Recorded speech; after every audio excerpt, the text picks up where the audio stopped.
नमन सबैमा। आज मैले सहकारी सम्बन्धी एउटा विज्ञ व्यक्तित्वको आलेख साभार गरेर यहाँहरू समक्ष प्रस्तुत गर्न लागिरहेको छु। विज्ञ व्यक्तित्व हुनुहुन्छ झापा काँकरभिट्टा निवासी एनएमसी का परिकल्पनाकार, नेपाल बहुद्देश्य सहकारी संस्था काँकरभिट्टा झापाका परिकल्पनाकार, पूर्व अध्यक्ष, सहकारी अभियन्ता आदरणीय रामचन्द्र उप्रेती।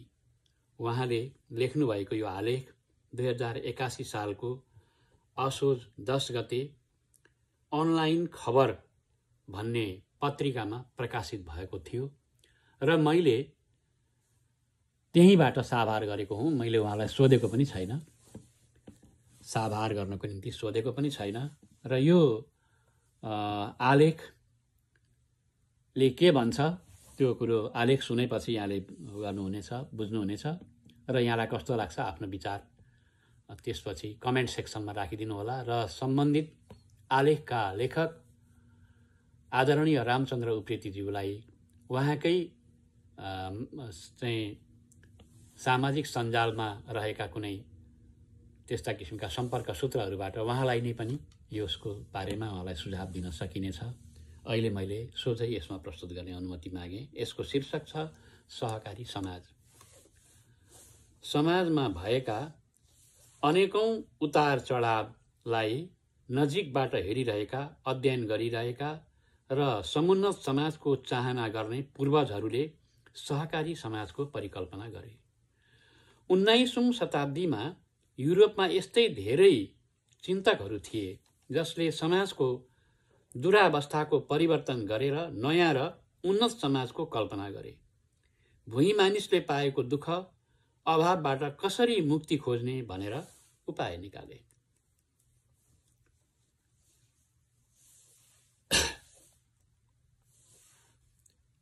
तिनै मध्येका एक थिए रोबर्ट ओवेन। उनले समाज परिवर्तनका लागि गरेका प्रयास सफल त भएनन्, तर उनले लिएको विचार अनुसार रोचडेली इक्विटेबल पायोनियर सोसाइटी गठन गरेर काम गर्नेहरूले सफलता पाउँदै गए।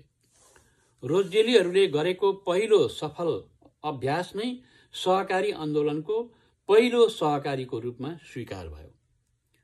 सन् 1844मा बेलायतको मेन्चेस्टर शहरमा यो समाजको सुरुवात भएको थियो। रोचडेलीहरू रोबर्ट ओवेनले चलाएको समाज सुधारको अभियानमा संलग्न थिए। त्यो अभियान सफल त भएन, तर रोचडेलीहरूले धेरै कुरा सिके। सिकेका कुराहरूलाई व्यवहारमा नियम बनाएर प्रयोग गरे।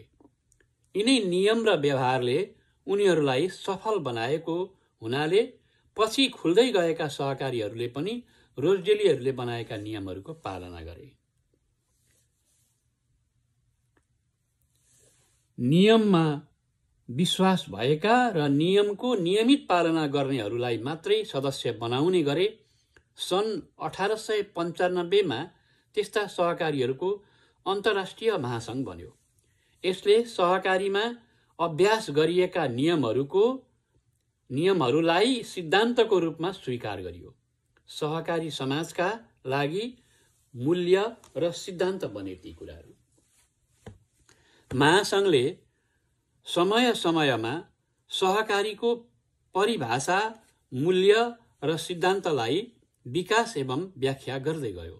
यिनै परिभाषा, मूल्य र सिद्धान्तका आधारमा विश्वभरि सहकारी फैलिँदै गयो। सहकारी समाज, सहकारी अर्थतन्त्र र सहकारी निर्माण हुँदै गयो।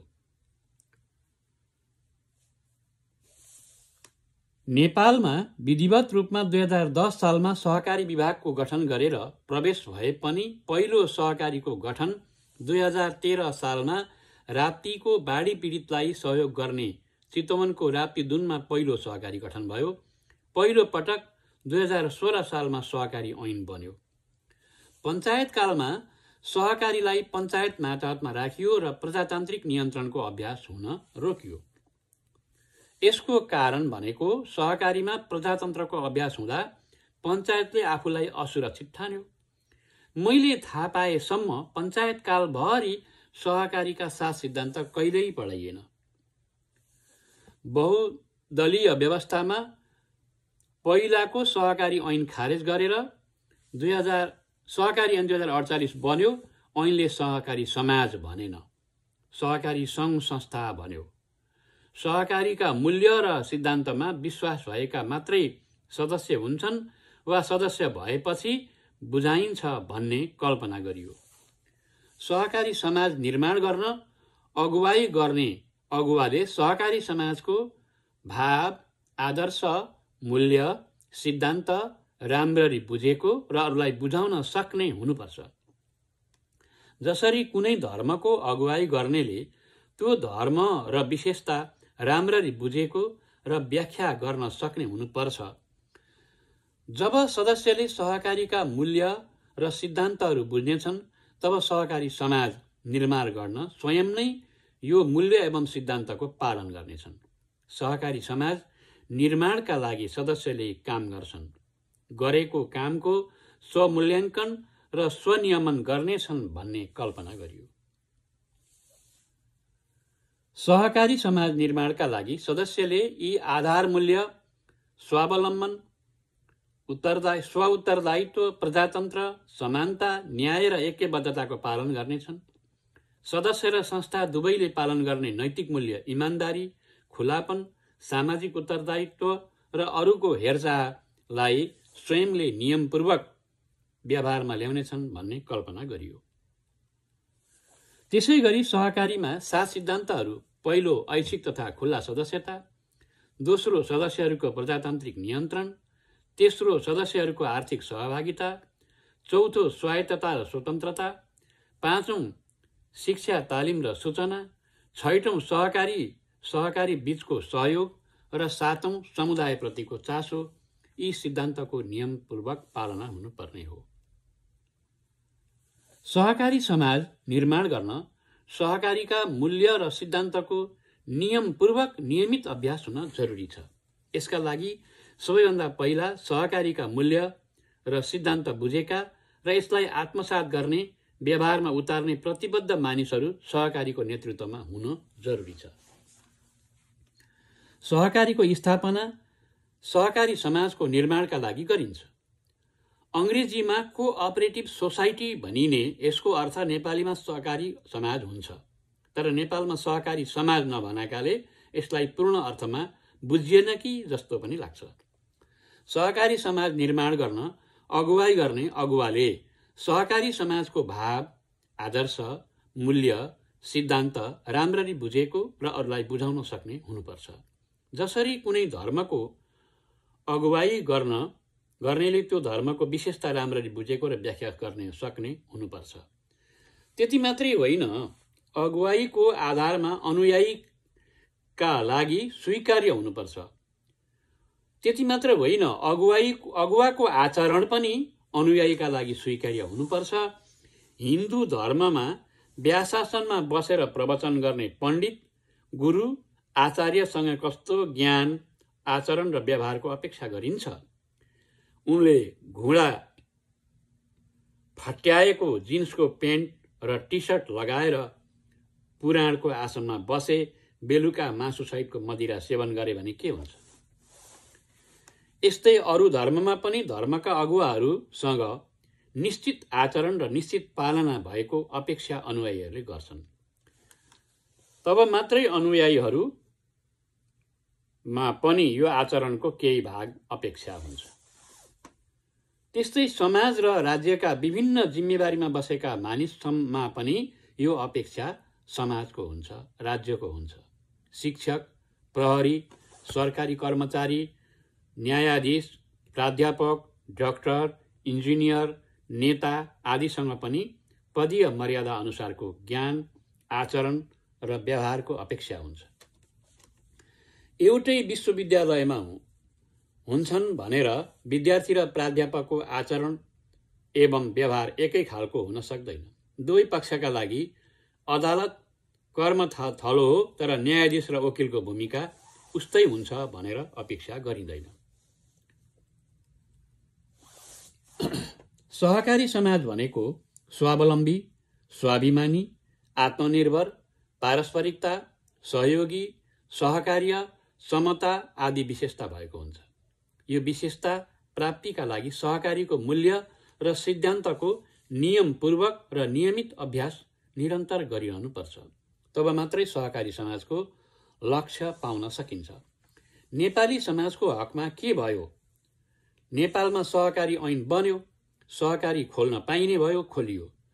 तर न सहकारीका मूल्यको ख्याल गरियो न सिद्धान्तको। जब मूल्य र सिद्धान्तको बारेमा सहकारी अभियानमा लागेका मानिस बेखबर भए तब सहकारी समाजको कुरा नै हरायो। सहकारीका आचरण, व्यवहार, दर्शन, आदर्श सबै खुइलिए, हराए अनि छोपिए। त्यसपछि के भयो?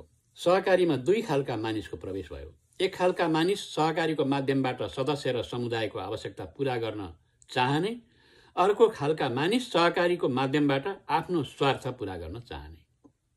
सदस्य र समुदायको पक्षमा काम गर्न चाहनेले जति जाने, जति सिके त्यसका आधारमा काम गर्दै गए। तिनीहरू पनि कोही कोही अप्ठ्यारोमा परेका छन्। यसको कारण सहकारीलाई ठिकसँग नबुझ्नु, सहकारीका मूल्य र सिद्धान्तको ठिक र नियमपूर्वक एवं नियमित प्रयोग गर्न नसक्नु, संस्थाले गरेको व्यवसायको चरित्र र जोखिमलाई राम्ररी बुझ्न नसक्नु मुख्य हुन्। सम्बन्धित पार्टीले सहकारीलाई भोट बैंक बनाउने र कार्यकर्ताको व्यवस्थापन गर्ने भन्दा पर सोच्नै सकेनन्।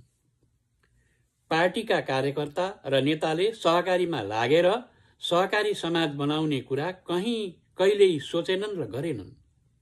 सहकारीको मूल्य र सिद्धान्तलाई राम्ररी नबुझेको भए पनि केही इमान्दार र सक्षम नेतृत्वका कारणले सहकारी र सहकारी व्यवसाय टिकेका छन्। तिनलाई आजको अवस्थामा राम्रा सहकारी भनिन्छ। तर अर्को 10 वा 20 वर्षमा ती संस्थामा के हुन्छ अहिले भन्न सकिन्न, किनकि त्यहाँ संस्थागत विकास र सुशासनको अभ्यास कमै छ। सहकारी समाजको बारेमा, सहकारी मूल्य र सिद्धान्तका बारेमा त्यस्ता राम्रा भनिएका सहकारीमा पनि सिक्ने र सिकाउने कुरामा कमी छ।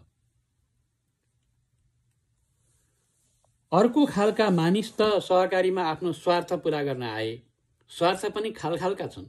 त्यसमा आफू धनी बन्ने चाहना भएकाहरू धनी पनि बन्ने र आफ्नो करियर पनि बनाउने चाहना भएकाहरू धनी मात्रै बन्न चाहनेहरू र चुपचाप धन बटुल्ने काममा लागे। उनीहरू सहकारीमा जम्मा भएको धन आफ्नो बनाउन लागे।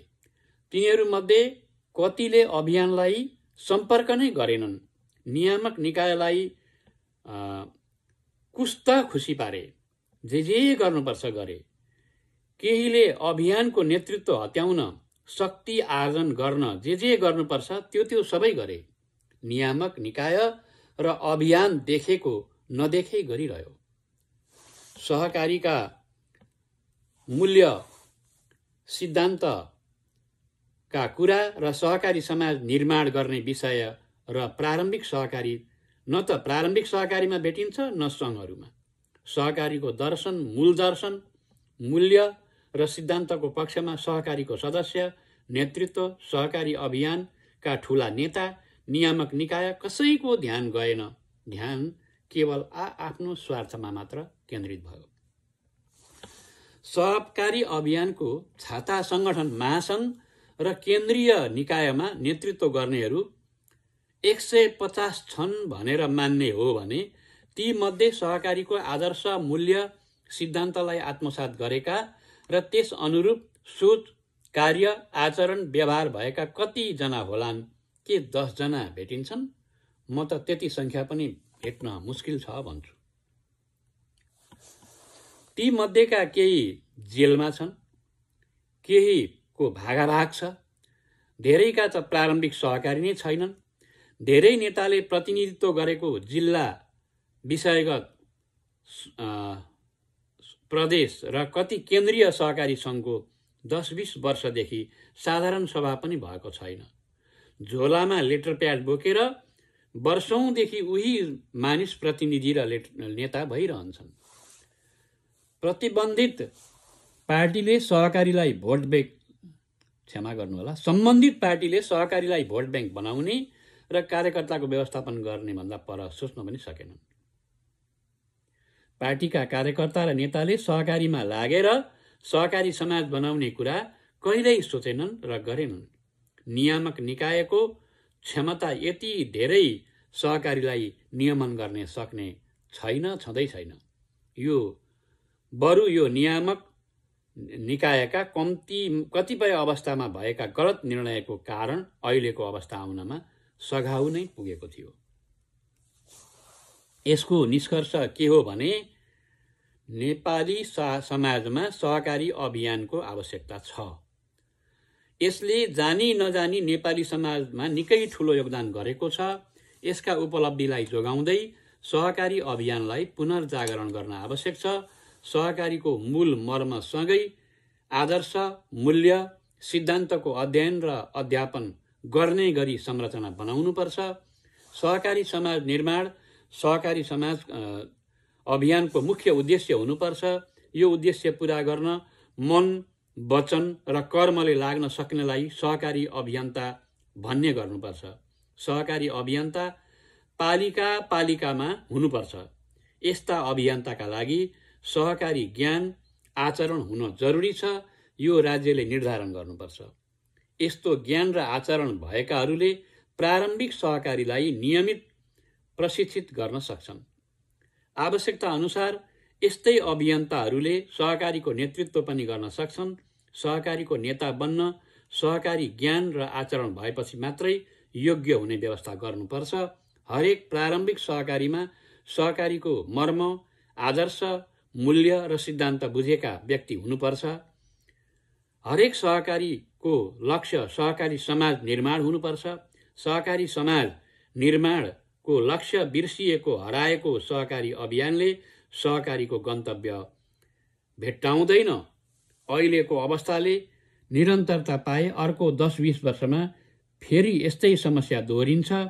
छद्म चरित्र भएकाहरूको जिम्मा र नेतृत्वले सहकारीको गन्तव्य भेट्टाउँदैन।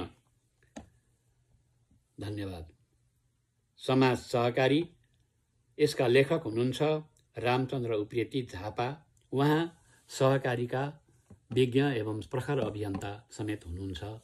उहाँले लेख्नुभएको यस आलेखमा यहाँलाई आफ्नो विचार कस्तो लाग्यो यो आलेखप्रति आफ्नो विचार कमेन्ट बक्समा लेखेर अथवा उहाँकै सोसल मिडिया मार्फत उहाँलाई समेत जानकारी गराउन भयो भने यसले उपलब्धि नै हुन्छ भन्ने मलाई लाग्छ। हवस्, धन्यवाद। जय सहकारी।